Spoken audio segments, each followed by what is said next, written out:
I remember the day I signed those papers like it was carved into glass, clear, unforgiving, and impossible to shatter. Lynette didn't want drama. Neither did I. We met at the courthouse, exchanged polite nods, and watched the judge glance over our files as if he were skimming the morning paper. No tears. No raised voices.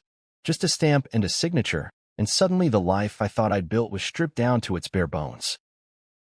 A used sedan with a stubborn transmission, an empty apartment in a building that smelled faintly of mildew, and full custody of my daughter, Soraya.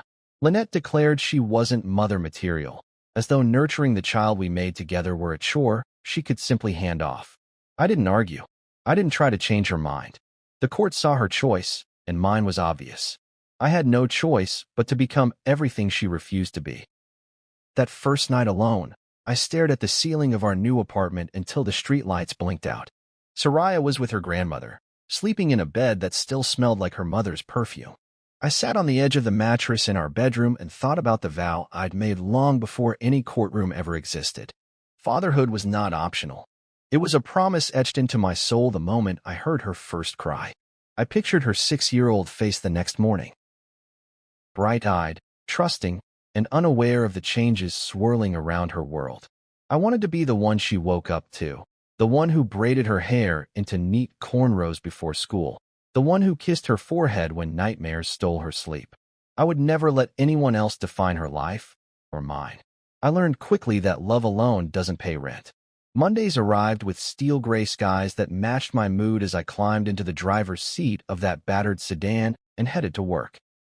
As a financial consultant, I spent my days deciphering balance sheets and forecasting risk for clients I barely knew, all while my mind drifted to Soraya's dance recital rehearsals and math quizzes. I doubled my efforts, not for ambition, but necessity. Every late night spent drilling decimals with her at the kitchen table. Every weekend I sacrificed for parent-teacher conferences. I balanced on a knife's edge between providing and promising. People whispered about the single dad, their eyes soft with pity as if I were a wounded animal they couldn't help. I never asked for sympathy. I only asked for the chance to show up. Braiding Soraya's hair became our sacred ritual. Each strand twisted and tucked held more weight than any boardroom deal I closed. I learned to work with trembling fingers, to search for invisible knots in her soft braids, to talk gently about her dreams while plucking stray hairs from her forehead. I sewed sequins onto her dance costumes, one shimmering rhinestone at a time, feeling the gentle tug of her small hands as she admired her reflection.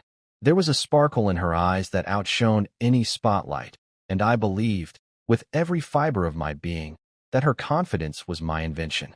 Through fevers that turned her cheeks porcelain pink and heartbreaks that racked her body with silent sobs, I stayed awake. I counted her steady breaths and held her hand until her tears ran dry. It was in those small, silent wars that I proved myself, not to the world, but to her.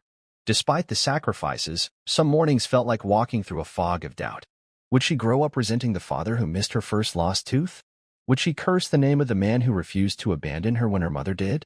I prayed she'd understand that consistency was my gift, patience my weapon, and unconditional love my war cry. When the neighbors' kids ran off to their two-parent homes, I carried Soraya on my shoulders, pretending her world was the only one that mattered. We whispered about college scholarships and the day she'd drive that same sedan, hopefully upgraded by then, to pick me up for brunch. We imagined a life where no one pitted our little family because no one needed to. In the end, the pieces we carried became our mosaic. A faded sedan signified sacrifices and late nights.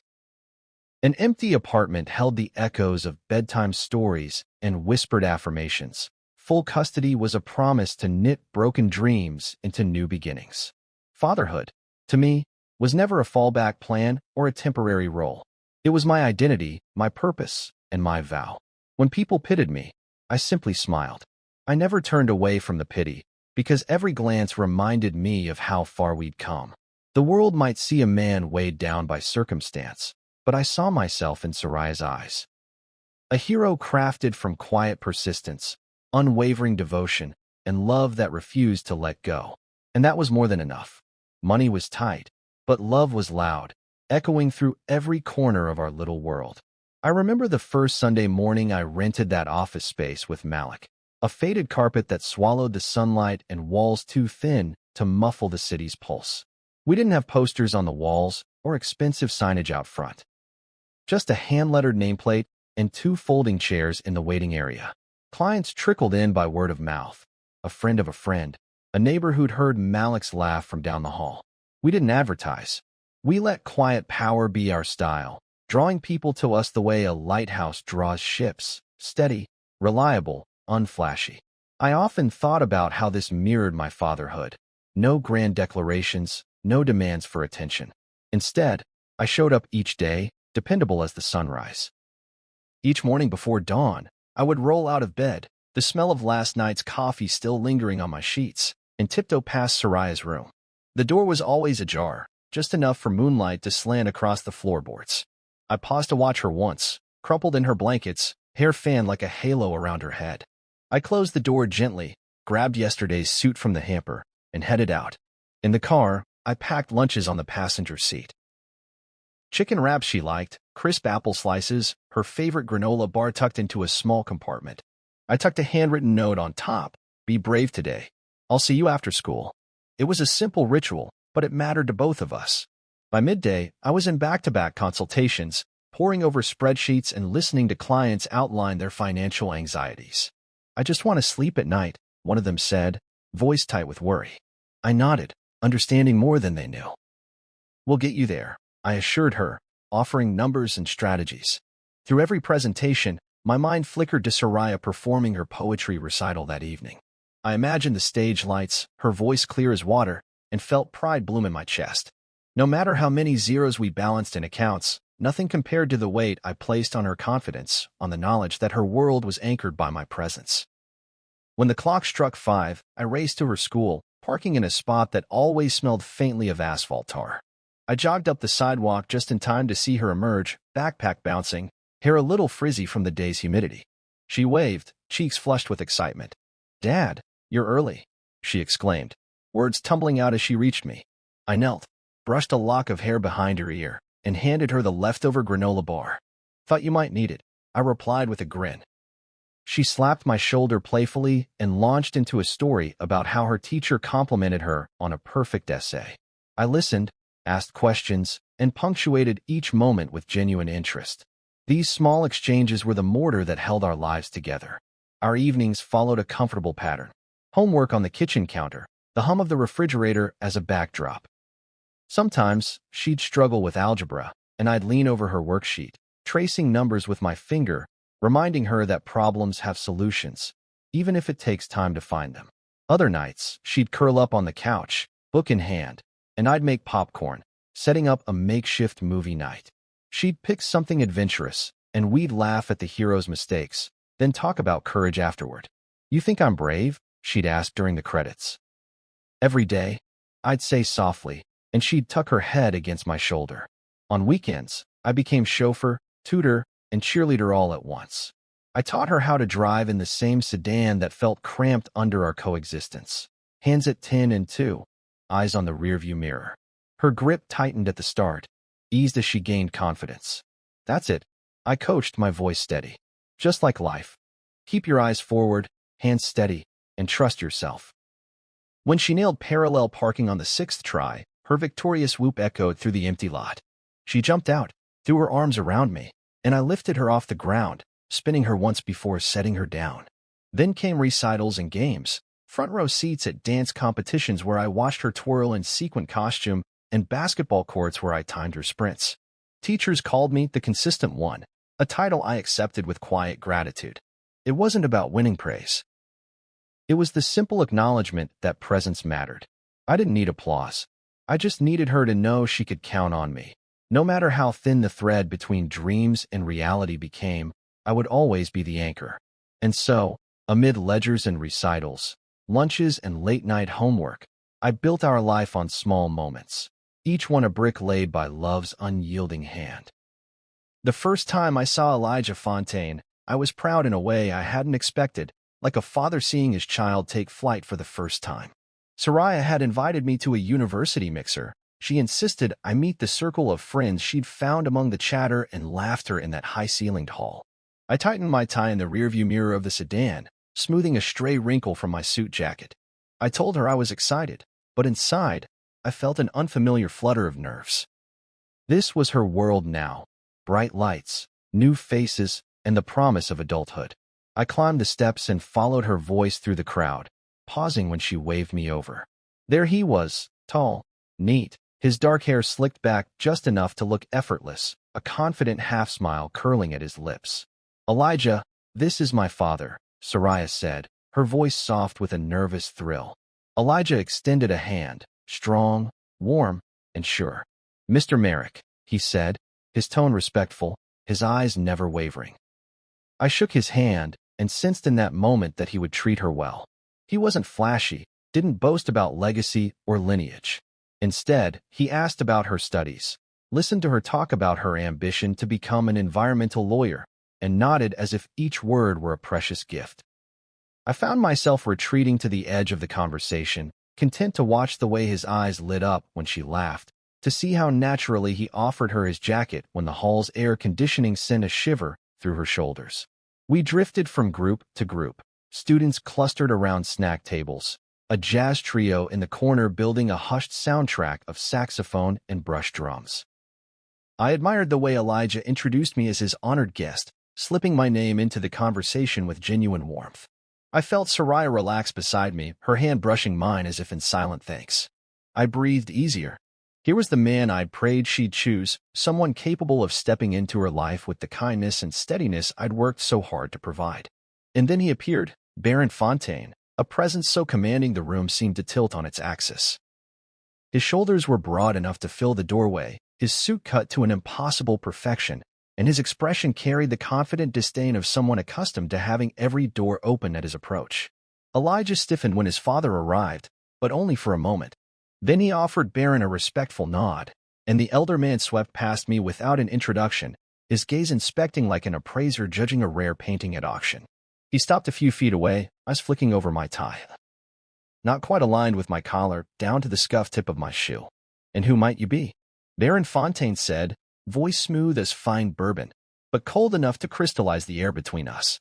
He spoke with that faint accent that signaled old money, generations of expectations wrapped around a name like an heirloom. I noticed the tiny gold cufflinks at his wrist, each engraved with the Fontaine crest, and the way his polished shoes reflected the overhead lights in sharp, perfect rectangles. I recalled the peeling paint in our apartment's hallway, the faded carpet in my office, and suddenly my world felt threadbare against his. "I'm Julius Merrick," I said, keeping my tone steady. "Soraya's father." He blinked once, as though he were trying to register meaning from an unexpected variable in his equation. "Ah," he said, as if he'd just solved a puzzle. "You've done your part."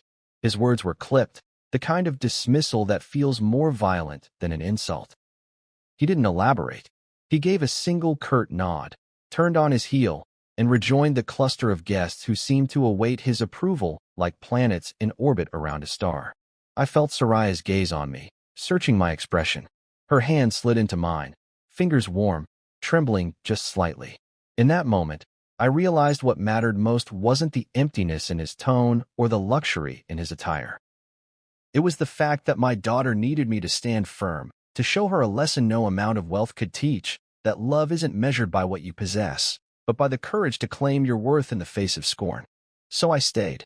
I didn't excuse myself or shrink away. I stayed for her. I stayed because she'd watched me braid her hair through miles of doubt and stitch sequins onto her dreams when they fluttered free. I stayed because I'd held her close through fevers and heartaches. If a man like Baron Fontaine wanted to test me, I'd let him. If he thought I was maintenance or part of the staff, that was his failing, not mine. The broken sedan in the parking lot, the modest office I rented with Malik, the tatters of my patience, they were badges of devotion, not shame.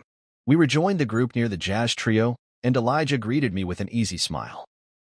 He offered a drink, then pulled up a chair beside us, listening to Baron make small talk with potential donors as if he intended to absorb every ounce of their resources.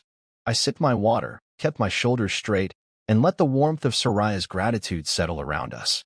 In that moment, the mixer's lights glowed softer, the music grew richer, and I knew that regardless of the barbs flung my way, I was exactly where I needed to be, by my daughter's side, unwavering and proud. And when the night ended and I drove us home, Soraya leaned against me in the front seat and whispered, "Thank you, Dad." I smiled, brushing a stray curl from her cheek, and replied, "Always." I watched the invitations arrive in sleek, cream-colored envelopes embossed with gold filigree, each one a promise of elegance and tradition. I slipped my thumb under the flap of the first, feeling the weight of its cardstock between my fingers. Soraya stood beside me at the kitchen counter, her eyes shining as she imagined every detail of the day, the soft bloom of peonies lining the aisle, the gentle murmur of guests arriving, the sparkle of her own gown under the chapel's stained-glass windows. I smiled at her excitement, but beneath my calm I felt the familiar twitch of unease when I thought of Baron Fontaine and the world he represented. This wedding was meant to celebrate love, but often I wondered whose love it truly honored. As weeks passed, I found myself quietly funding things no one ever asked about. I transferred deposits for the venue, covered the floral arrangements when the florist accidentally doubled the bill, and snuck away to the tuxedo shop one evening to arrange payment for Elijah's custom suit after Baron's company card mysteriously declined. The tailor, a kindly older man with a soft French accent, whispered his thanks when I left. "Monsieur Merrick, you have a daughter very lucky to have a father like you," he said, brushing a stray thread from the lapel. I nodded, tucking the compliment away, my satisfaction unfolding in a quiet ache. I never mentioned any of it to Soraya. I preferred my generosity unannounced, like a secret current beneath still waters. Meanwhile, I watched Baron from a distance, his silhouette across crowded rooms a study in entitlement. He showed up at meetings only when it suited him, never bothering to learn Soraya's circle of friends or acquaintances, just slipping his name into conversation and accepting praise for things he neither planned nor paid for. He took credit for Elijah's successes as if they were heirlooms he'd polished to shine brighter. I saw him extend his hand to guests with a measured smile, but when he looked at me, it was the same cold appraisal, a man he could dismiss without consequence. He never once bothered to learn my name. In the whispers of the ballroom, people referred to me politely as the ex, or brushed past with a murmur of the man who raised her. Even my daughter's fiancé once called me, "Your daughter's dedicated caretaker," as though my decades of devotion were a footnote in someone else's story. One afternoon, I accompanied Soraya to a fitting for her wedding dress. The atelier was a soft blush of silk and lace, the air perfumed with gardenias. As she watched herself in the mirror, turning slowly so the seamstress could pin the hem, I felt a swell of pride. She looked regal, serene, every inch the bride she had dreamed of being. I held her hand as the fitting ended, and in the quiet hush of the room, she squeezed my fingers. "Thank you for everything," she whispered, her voice thick with emotion. I brushed a kiss to her temple and told her it was my honor. I meant it. Yet every time we left that atelier, Baron's absence pressed against us. He didn't attend fittings, didn't ask about adjustments or alterations. He treated the process like ticking boxes on a corporate ledger rather than moments to cherish. I wondered if he understood what he was building, or if he saw my daughter's wedding as another acquisition to bolster their family's reputation. He wore his wealth like armor, polished and impenetrable. I wore my patience like a blade, honed sharp but concealed.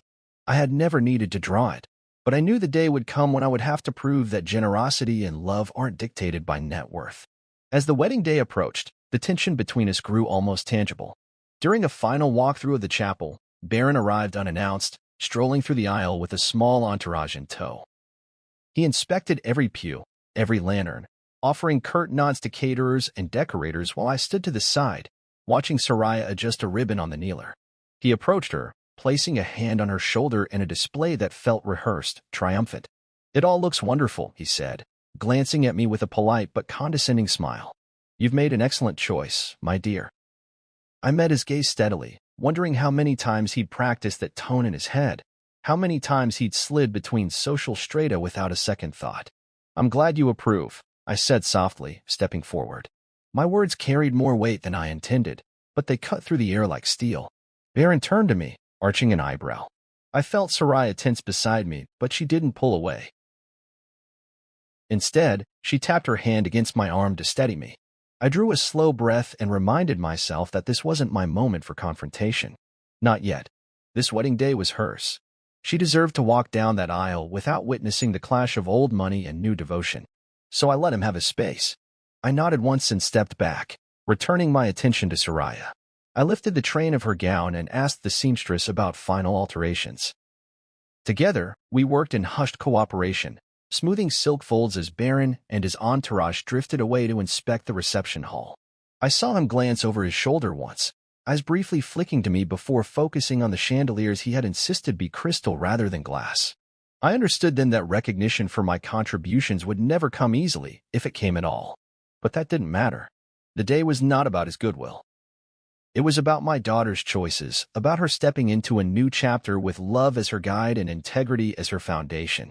Late that evening, as I walked Soraya home through the hush of lamplit streets, she slipped her hand into mine and said, "Tomorrow, everything feels like it starts anew." I squeezed her hand and replied, "Every tomorrow is a chance to show who we are." She stopped beneath the soft glow of a street lamp, turned to me, and her eyes held both gratitude and determination. "Thank you, Dad," she said, "for being my sword and my shield." I kissed her forehead and whispered, "Always."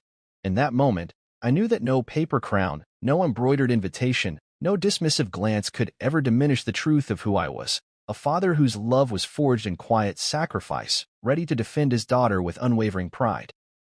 The evening air outside the rehearsal dinner venue was cool against my skin, a welcome contrast to the tension simmering inside the grand hall. I paused at the threshold, smoothing my jacket and taking a deep breath before stepping into the glow of chandeliers and the soft murmur of gathered guests.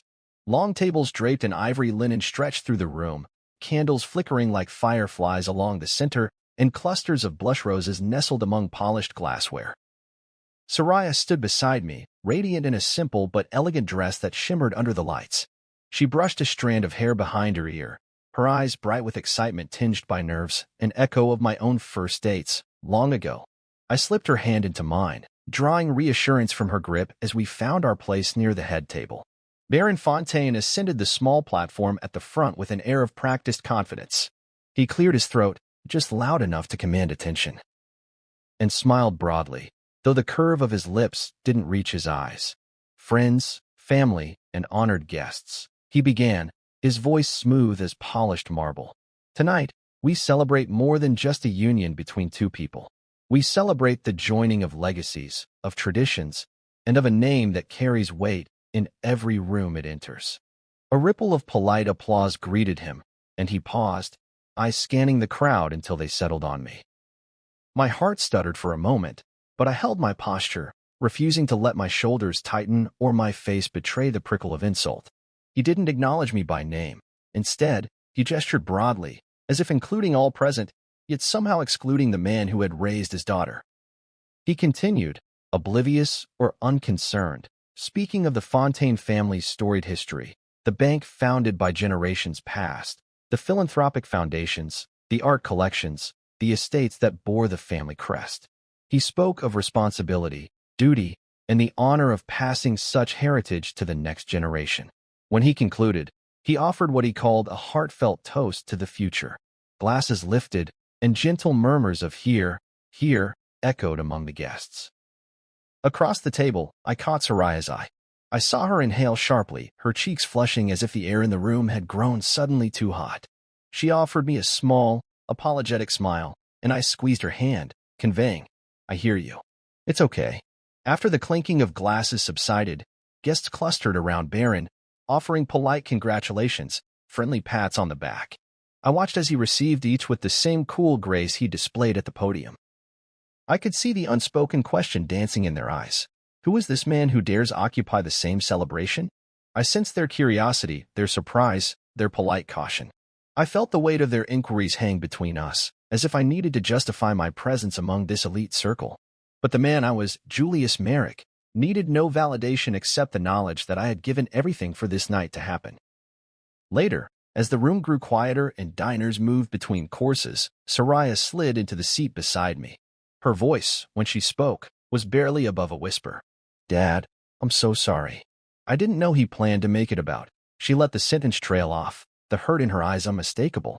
I placed a hand on her shoulder and looked across the table at Baron, who was engaged in conversation with the florist about last-minute touches. "Don't apologize," I said softly. "He doesn't get to decide what this day is about. We do." I paused to let the words sink in, to let her feel the reassurance I meant to impart. Respect isn't something you ask for. It's something you let people choke on when the time is right. She met my gaze, a subtle fierceness flaring in her eyes. I knew she understood. As the roast beef course was cleared and the dessert platters arrived, the energy in the room shifted. Conversations floated around us. Speculations about seating charts, laughter at shared memories, gentle ribbing between cousins. Yet every so often, my presence or absence hovered at the edge of their voices. I noticed how some guests leaned forward when I spoke, interested in my perspective on financial planning or intrigued by my daughter's scholarships and accolades. I realized then that the respect I earned was not up to Baron or anyone else.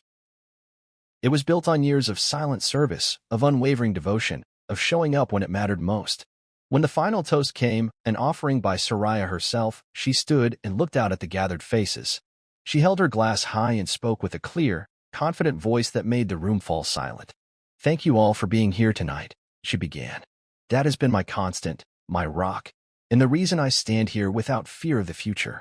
He showed me that love is not inherited. It's built in every moment of care and sacrifice." My throat tightened as she continued. "I hope one day to be half the person he is." Glasses clinked again, but this time I felt the sincerity in each nod, each smile, each lifted eyebrow. After the dinner concluded, guests drifted into the adjoining lounge for coffee and dancing. I stayed back with Soraya for a moment, framing her face in the soft glow of wall sconces. She leaned into me and whispered, "Thank you for always reminding me who I am." I smiled and brushed a strand of hair from her forehead. "You taught me who I am," I replied. "A father is nothing without his daughter." In her eyes, I saw pride and love reflected back, more powerful than any legacy Baron Fontaine could claim. And in that moment, I knew our truth had won the night. Respect earned by love and dedication, shining brighter than any paper crown or gilded toast.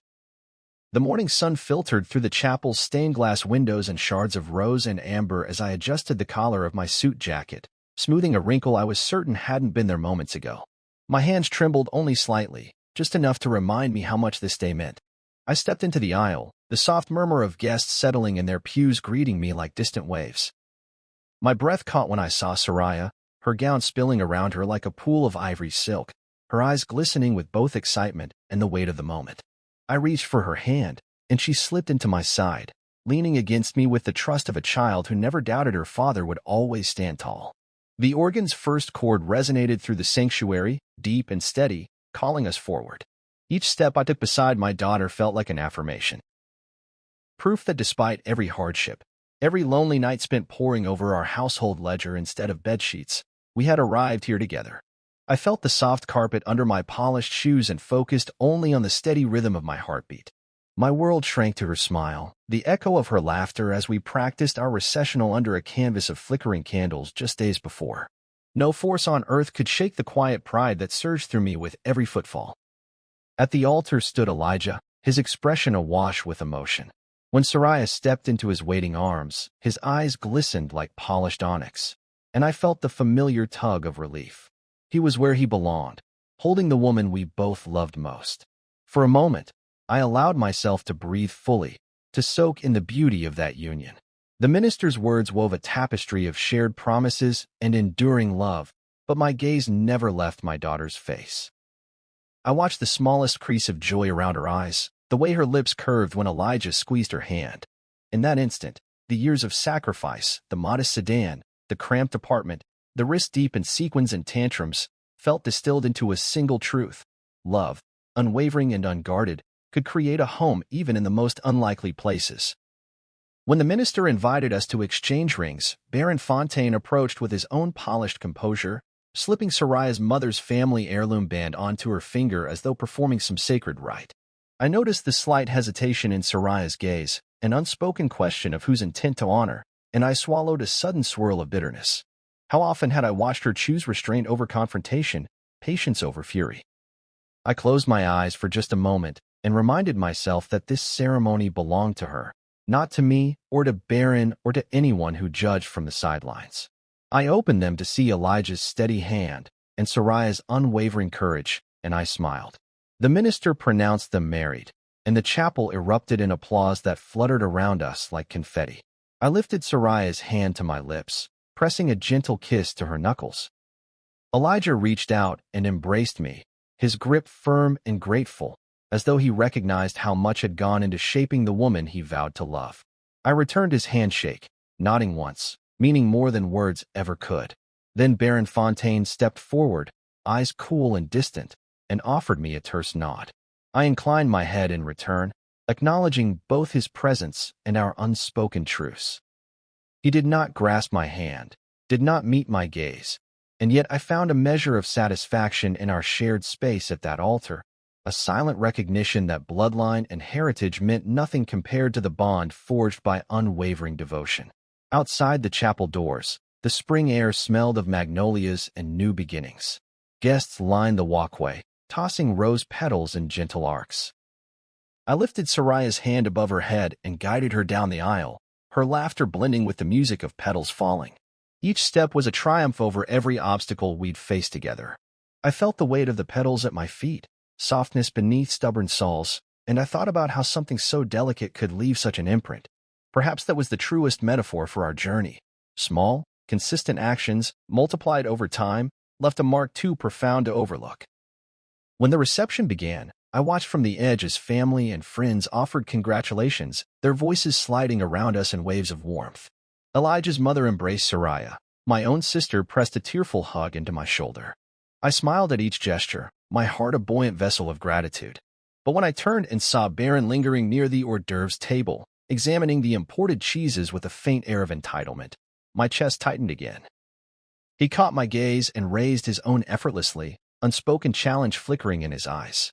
I raised an eyebrow in response, a subtle acknowledgement that I was still here, still center stage in the life he tried to script. I found Soraya across the room, her profile illuminated by candlelight as she spoke with her grandfather. I slipped beside her and wrapped an arm around her shoulders. She leaned into me, warmth spreading through her lean frame. "Thank you for today," she whispered, her voice catching on unshed tears. I brushed her cheek with my thumb and murmured, "I'd do it all over again. Every struggle, every sleepless night, if it meant getting to walk you down this aisle." She pressed her cheek against mine, a moment of intimacy that outshone every glittering centerpiece in the hall. Later, as the dance floor filled and the band struck up a lively tune, Soraya tugged my hand. "Dance with me, Dad," she said. I lifted the edge of my jacket and stepped into the swirl of spinning guests. We found a quiet corner and moved together in time to the music, our steps imperfect but in sync. I dipped her gently, and she laughed, her joy weaving a tapestry of light around us.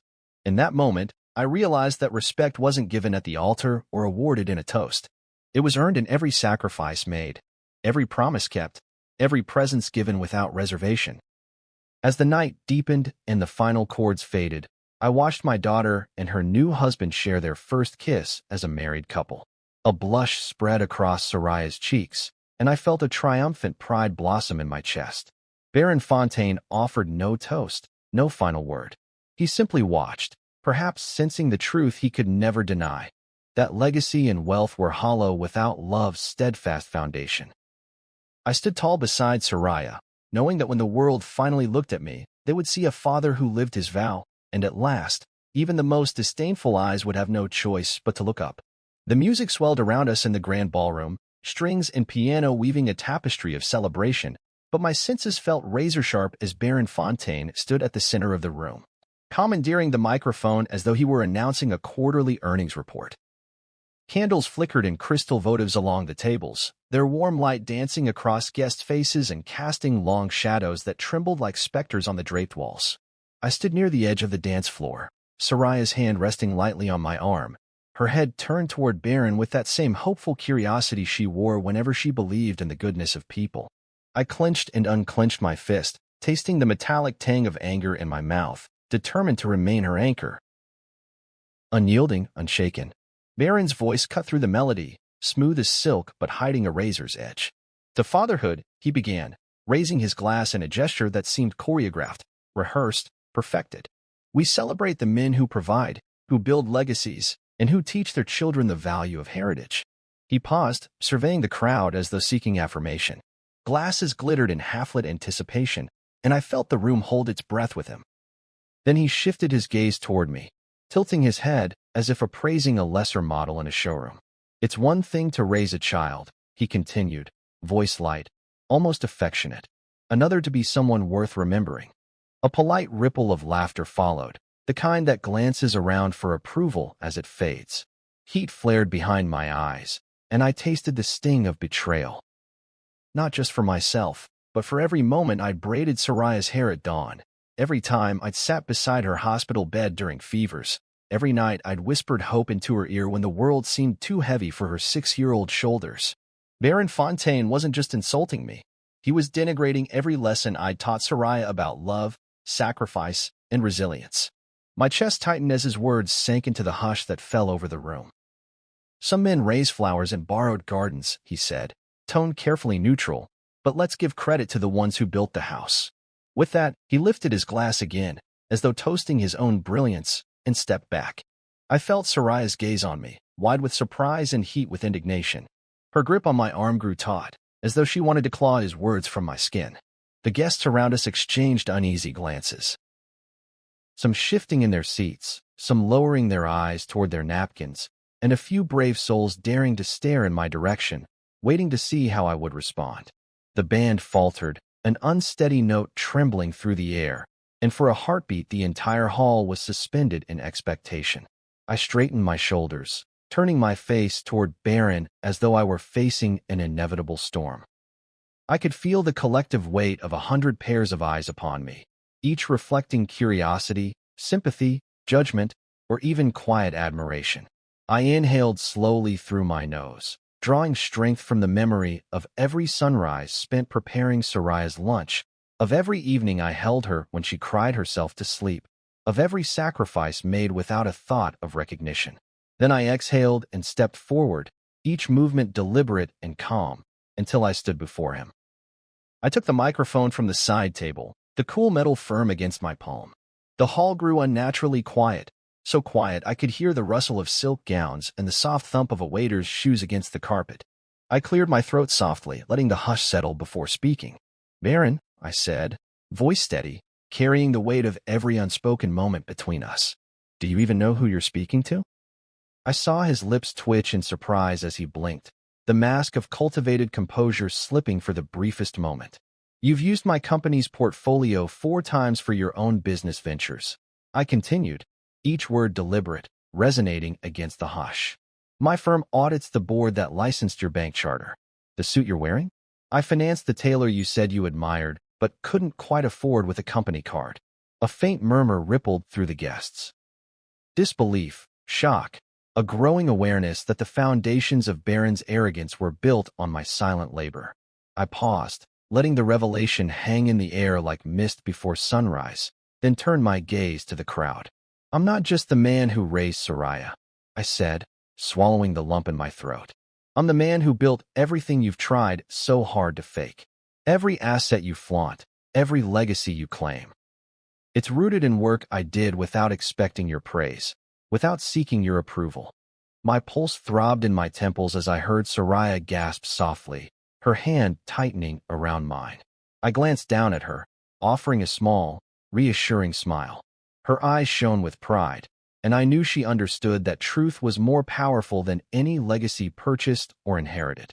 Turning back to Baron, I set the microphone down with quiet finality. "I didn't come here to embarrass anyone," I said in a softer tone, my gaze sweeping the room. "But I refuse to be spoken about like I'm invisible. My name is Julius Merrick. I raised my daughter without an inheritance, without a safety net, and without hoping that someone would stand up for me. Every dollar in this wedding came from my efforts. Every moment of joy she's experienced is because I showed up, day after day, year after year, when it would have been easier to walk away." A hush held the room in rapt attention, broken only by the steady hum of the air conditioning and the distant echo of that opening string chord. I stepped away from the microphone and moved toward my seat, the air around me crackling with unspoken admiration. Guests began to look at each other, eyes bright with newfound respect or remorse. Soraya rose and approached me, her eyes wet with proud tears. She reached out, and I embraced her, the warmth of her gratitude washing through me. In that embrace, I felt the weight of Baron's insult dissolve, replaced by the knowledge that truth, born of unwavering dedication, is the mightiest armor a person can wear.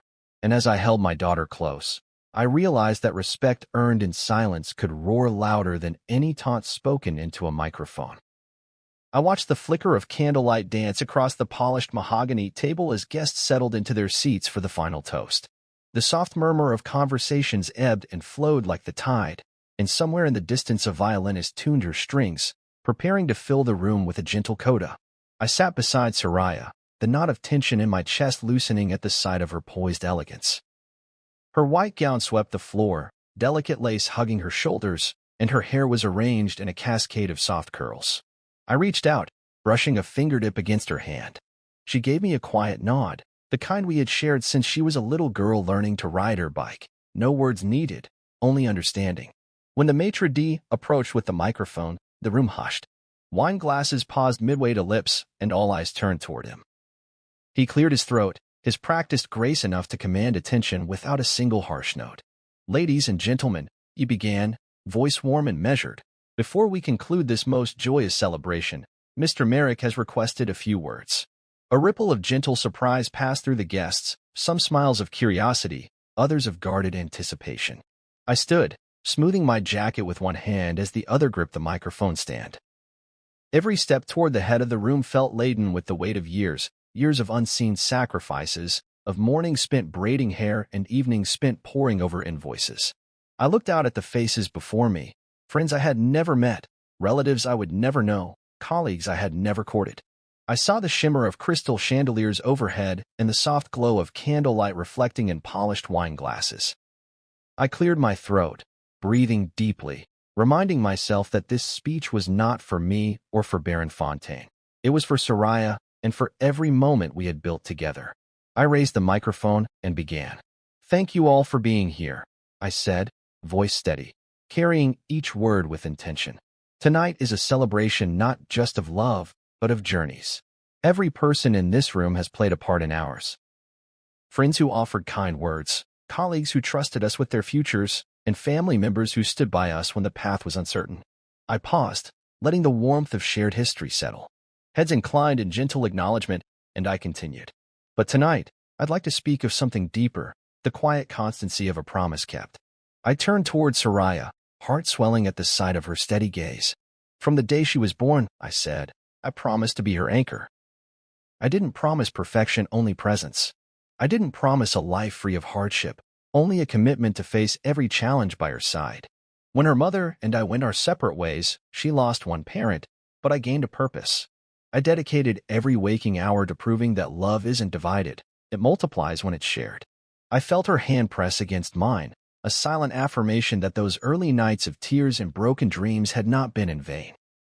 "I did not inherit vast estates or silver spoons," I continued, voice clear, rising with conviction.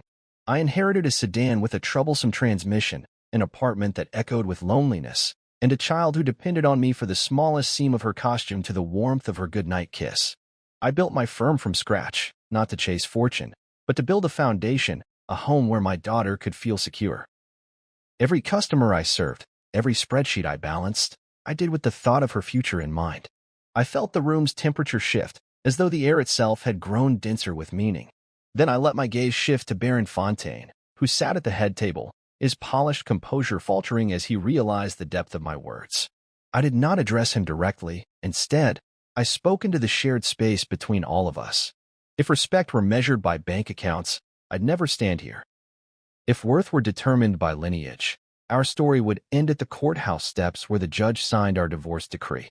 But respect is earned through devotion, and worth is proven by the lives we live. My daughter stands beside me this evening because of unwavering commitment, from sewing sequins late into the night, to braiding hair before dawn, to lending my name to every success she's achieved. A hush fell over the room as I concluded. So here's my toast. To my daughter, whose courage and kindness give my life meaning. To her new husband, who I trust will honor her with the same loyalty I have tried to embody. And to all of you, may you remember that true legacy is not in what you own, but in the hearts you touch. I raised my glass, and for a moment, time held still. Then glasses lifted in unison, wine sparkling like rubies under the candlelight. Soraya rose and took the final sip from her glass before leaning over to embrace me in front of everyone.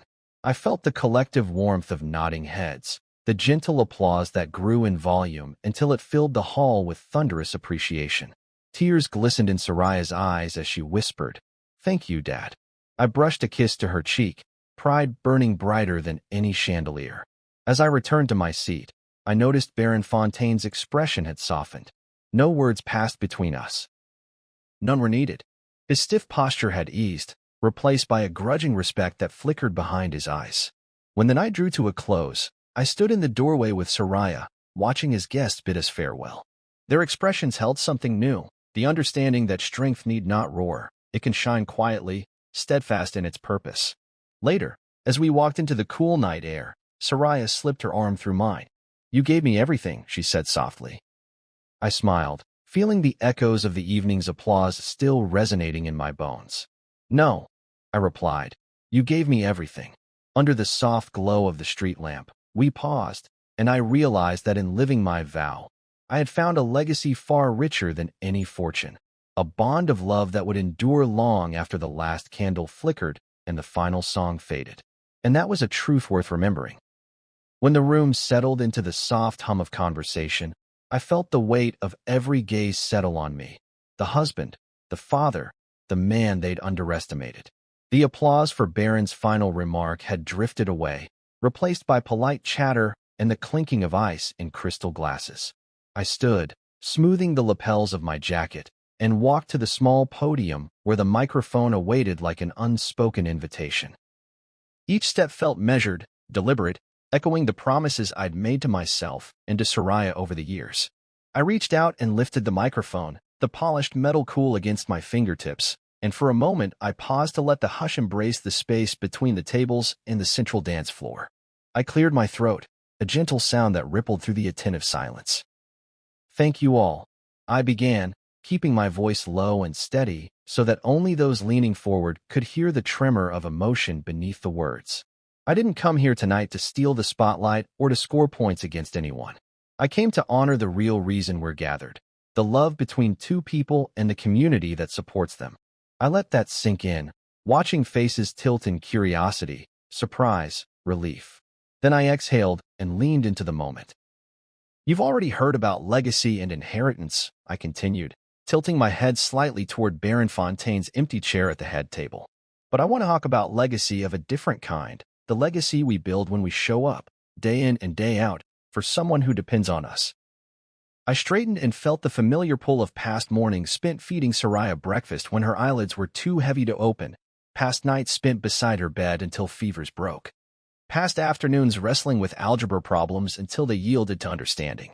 I spoke of those moments, one after another, weaving them into a tapestry of devotion. "My daughter once asked me why I stayed," I said, letting the words drift softly across the room. She said, "Dad, you didn't have to raise me alone." And I told her, "I chose you. Every day, I choose you." I watched as Soraya's eyes glistened with tears, her hand resting on the edge of the podium to steady herself. I met her gaze and then turned to the crowd. That choice was never easy. It meant sacrifices that no one sees. The used sedan that sputters down the highway, the empty apartment that echoes with loneliness, the nights when I worked my fingers to the bone so she'd never doubt her worth. Yet each sacrifice was a brick in the home I built for her. A murmur of understanding rippled through the guests, some nodding, others wiping their cheeks with serviettes. I allowed the silence to linger before drawing the final chord of my toast. "So here's to legacy," I said, raising my glass high. Not of bank accounts or family crests, but of unwavering commitment. To every parent who stays when it would be easier to leave, to every friend who shows up when it would be easier to walk away, and to all of you who stand here tonight, witnessing love in its most honest form. I held the gaze of each person in turn, offering gratitude for their presence and for their willingness to see beyond titles and expectations. Then I turned to Soraya, the light of the candles dancing in her eyes. "And to you, my daughter," I said, voice breaking just enough to draw her into the moment. "You taught me that true worth isn't measured in wealth, but in the depth of our love and the strength of our devotion. I am who I am because of you." Her hand slipped into mine, and I squeezed gently, feeling the warmth of her promise. "May your marriage be built on the same foundation, mutual respect, shared sacrifice, and boundless love. The glasses rose in a ripple of affirmation, and the room erupted in heartfelt applause that filled every corner of the hall. Tears glistened on cheeks, and strangers exchanged looks of genuine warmth. In that moment, I realized I had given more than a toast. I had given a testament to the power of silent devotion made visible. I stepped down from the podium, returning the microphone with quiet dignity, and embraced Soraya as the crowd parted around us. Her head rested against my chest, and I closed my eyes, breathing in the scent of her hair and the lingering notes of my own words. Elijah joined us then, wrapping his arms around us both in a single, triumphant hug. I felt his gratitude in the strength of his handshake, his whispered thanks in my ear. Baron Fontaine stood across the room, watching us, his expression unreadable but softened. No words passed between us, but something shifted. An acknowledgement that the measure of a man is not in the titles he claims, but in the vows he keeps. As the music resumed and the dance floor cleared for a father-daughter dance, Sean, our old friend and the band's saxophonist, lifted a single, soulful note that spiraled upward like an exhale of relief and joy. I took Soraya's hand and led her to the center of the floor, our steps imperfect but synchronized in the language we spoke, love, trust, and the unbreakable bond we'd forged. And as we swayed beneath the chandelier's glow, the hustle of the night faded away. In its place remained a simple truth: respect earned by devotion shines brighter than any toast or legacy, and when that truth is spoken, even the highest of voices falls silent in reverence.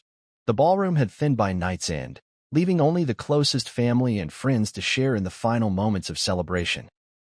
The grand chandeliers cast a soft, golden glow over the polished floor, and a slow, lilting waltz drifted from the bandstand. I stood at the edge of the dance floor, surveying the faces of those who remained, some nursing desserts, others lingering over last sips of champagne. It felt like the perfect moment for a quiet reckoning, the air thick with the remnants of laughter and the promise of new beginnings. Soraya emerged from the lounge, her gown's hem catching the light as she walked toward me. She carried herself with a serene confidence, a graceful reminder of the woman she had become. I watched her shoulders relax as she approached, her smile wide and genuine. Elijah followed close behind, his hand resting lightly on her waist. When they reached me, Elijah offered a nod of respect, and Soraya slipped her hand into mine. Together, we turned to face the few remaining guests. Our audience for this final act of the evening. Elijah, Soraya, I began, my voice carrying softly across the room. Thank you for this night, for allowing me to stand beside you again, not just as your father, but as a witness to the life you're building together. I paused, feeling the gentle brush of her fingers against mine, and continued.